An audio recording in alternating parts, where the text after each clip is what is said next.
Two games tonight, two very different tests. In Dallas, Boston looks to stay near the top at the East as the Mavericks fight to defend home court. Then we head west to Portland, where the Suns and Trailblazers meet with playoff position and pride on the line.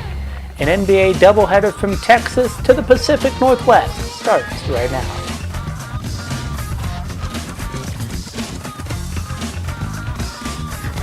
And greetings from our Temecula studios. We welcome you to the Hardwood Report on an NBA Coast to Coast Tuesday as the Boston Celtics begin a trip through Texas, stopping in Dallas to face the Mavericks. Tip-off coming your way at 8 o'clock Eastern. Let's set the scene. Boston arrives at 31-18, third in the Eastern Conference, a team that has found ways to win even while shorthanded tonight. The Celtics have been steady on the road, 15-10 away from home, relying on balance, discipline, and a defense that has quietly been among the league's most constant over the last 2 weeks. Dallas, meanwhile, is trying to steady itself. The Mavericks are 19-30, 11th in the West, and they've dropped 3 straight at home.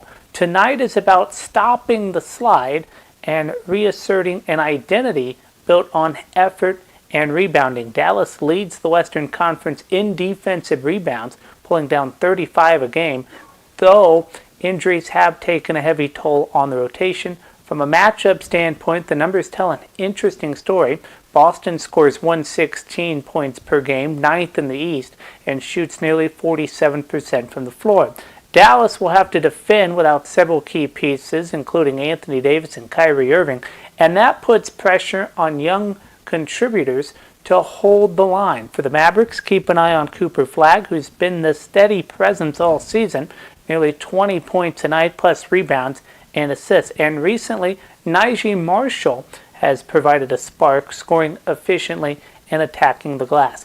On the Boston side, Peyton Pritchard continues to be a catalyst, while Jaylen Brown has elevated his game over the last 10, averaging 26 points and 8 rebounds, carrying a larger offensive load with confidence. Over the last 10 games, Boston has won 7, holding opponents just over 105 points per game. Dallas is right at 500 in that span, scoring well, but still searching for defensive consistency. So tonight it's a contrast in circumstances, a contender adjusting on the fly versus a team looking for stability and a spark at home. Game 2 of our NBA doubleheader takes us to the Pacific Northwest, where the Phoenix Suns meet the Portland Trailblazers from Mata Center. Tip-off coming your way at 11 o'clock Eastern Time. Here's where things stand. Phoenix enters the night at 30-20, 7th in the Western Conference, a team still very much in the playoff picture, but searching for consistency as injuries continue to reshape the lineup. Portland, meanwhile, is 23-27, 10th in the West, and tonight is about stopping the bleeding. The Trailblazers have dropped 5 straight, and this one comes at home, where they'll try to rest the tone. For Portland, the numbers show both promise and frustration. They've been competitive within the conference, 18-14 against Western opponents, but when games get away, they tend to stay away. A 9-12 record in games decided by double digits. Defense has been the issue, allowing nearly 118 points per game, and that's something they'll have to clean up against a Suns team that thrives when the floor opens up. Phoenix does its best work in transition. The Suns are third in the West in fast break scoring, generating nearly 16 points a night, though the task becomes more difficult without Devin Booker, who is out tonight. Still, Phoenix has won 6 of its last 10 by leaning on defensive pressure and timely perimeter shooting.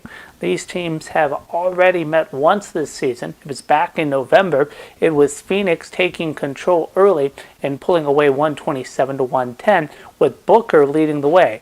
Tonight's rematch looks very different, with both sides missing key pieces. For Portland, the spotlight shifts to the young core. Donovan Clingan continues to be efficient inside, and Shadon Sharp has carried the scoring load recently, averaging nearly 23 points per game over the last 10. The Trailblazers also rely heavily on the three-point shot, making 14 per game, one of their clearest paths to staying competitive.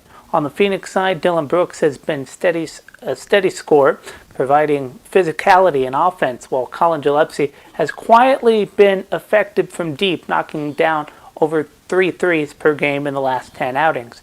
Over the last 10, Phoenix is 6-4, holding opponents just over 108 points per game. Portland is 4-6, competitive but unable to finish, something that's defined this recent skid. So late night basketball, West Coast energy, and two teams navigating adversity in very different ways. Suns, Trailblazers, that one coming up at 11 o'clock Eastern, and will cap off the Coast to Coast Tuesday. We're also keeping an eye on two college matchups tonight, starting in the Big East, where number 25 St. John's hits the road to face DePaul in Chicago. The Red Storm have been one of the league's most efficient teams, 9-1 in conference play, scoring better than 85 points a game and shooting nearly 47% from the floor. Zuby Ejiofor has been the engine. The scoring, the rebounding, the facilitating, it all runs through Ejiofor. And St. John's has won 9 of its last 10 coming into this one. DePaul, meanwhile, has been tough at home, winning 10 of 13 at Wintrust Arena. CJ Gunn leads the way, and if the Blue Demons can control tempo and keep St. John's out of transition, they'll give themselves a chance in this first conference meeting between the two. And later tonight out west, the Indiana Hoosiers visit the USC Trojans in Los Angeles in a Big Ten matchup that suddenly feels important for both sides. The Trojans have been strong at home, scoring over 81 points per game and shooting better than 47% from the field. Chad Baker-Mazara has been the steady scorer, but they've been inconsistent over the last 10. Indiana comes in riding momentum after an overtime win at UCLA with Nick Dorn fresh off a 26-point night. The Hoosiers rely on ball movement and perimeter shooting, and if they're hitting threes, they can neutralize USC's efficiency inside. Two teams still trying to figure out who they are, and this one could be a defining moment. And these two games will say a lot about where these four teams are headed as February begins. So a big day in basketball, a big day in the NBA, and a big day in the trade news. A lot of movement, a lot of phone calls, a lot of teams telling you exactly who they think they are. First of all, Boston, right? I like the deal. I do. Vuvek is not flashy. He's not changing the league, but he's a real NBA center, which they didn't have. He rebounds, he can score, he can step out and hit a shot. And here's the key. They saved money. That matters. You give up Simmons. Nice player, not essential, a second rounder. That's smart business. Boston knew what its weakness was and addressed it without, motor gauging in anything. That's how contenders operate. Chicago, fine. They're clearly resetting the backcourt, stacking guards, seeing what sticks. Now the issue here, no issue there. Okay, I do have an issue with this next one though. Memphis. This is where I stop nodding and start asking questions. You trade Jaren Jackson Jr., Defensive Player of the Year, prime of his career, and yes, you get the picks, plenty of them. Everybody loves picks, especially teams that need them. And Memphis certainly will need picks now that they don't have any talent on their team other than Ja Morant, who I also hear is on the trade line. But let me ask the simple question I always ask. What are you building toward? You already moved Bane. You're floating Ja Morant out there. Now Jackson's gone. At some point, rebounding turns into starting over again. And that's dangerous. Picks are potential. Jackson was production. Proven. And unless you're completely done with the Ja era, which maybe you are, this feels like tearing the house down while the foundation is still standing. So I've got to scratch my head, because the Memphis team we saw last night was fabulous. They destroyed Minnesota. I was shocked. I apologized to them. And now they go and they do this, and I got to ask myself, what's the vision here? Because I don't see it. Meanwhile, Utah, they're aggressive. I get it. They're trying to rebuild. And Jackson fits with Markkanen, fits with Kessler. That makes sense. But Memphis, I'm not saying it's wrong. I'm saying it's unclear. And in this league, unclarity is usually trouble. Detroit getting Herter, nice fit, shooter on a team that needs shooting, simple. So overall, busy day. Smart teams help themselves. A few teams hit the reset button.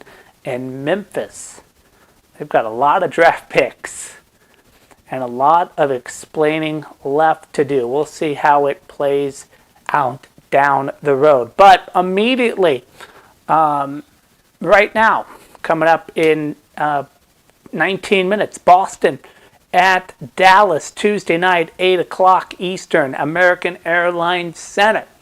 Now listen, this game on paper looks simple. Boston's the better team, better record, better defense, but when you take that onion and you peel it back, there are a few things here that makes this interesting, especially with the number. Here are tonight's keys to the game. Number one, Dallas's rebounding has to matter. Dallas leads the entire Western Conference in defensive rebounding. That's not nothing. If they can limit Boston to one shot, and remember, Boston lives off kick-out threes. That keeps this game from getting away early. Okay, Boston's margin for error offensively tightens. Okay, and that's going to make Boston's shot making with Jaylen Brown terrific. Okay, 26 a night over the last 10. But now, right? Tatum hasn't been here all season. He's the guy. Dallas will have to load up. They're going to have to send help and dare Boston's role players to beat them on the road. If Derek White and Pritchard don't knock down open looks, this turns into a grind game. Number two, pace, right? Dallas wants this game faster, not prettier. They're averaging nearly 118 points over the last 10, and Boston's defense is elite. It has been slightly looser away from home, though. And if this game gets into the 110s early, Dallas will cover, no doubt about it. And number three, Cooper Flagg has to be aggressive. This is where the game tilts. Flagg isn't just filling the stat sheet. He's creating offense, initiating sets, pushing tempo. If he's passive, Dallas doesn't have enough scoring. If he's aggressive, this becomes uncomfortable for Boston. Let's not forget, it was not just a week ago that we saw Cooper Flagg dropping north of 40 points. He is capable of doing that. Dallas wants him to be aggressive, and they've kind of given him the go-ahead to do so, and it's going to make Boston feel uncomfortable. It made Houston feel uncomfortable on Saturday, and Boston will have to answer for that.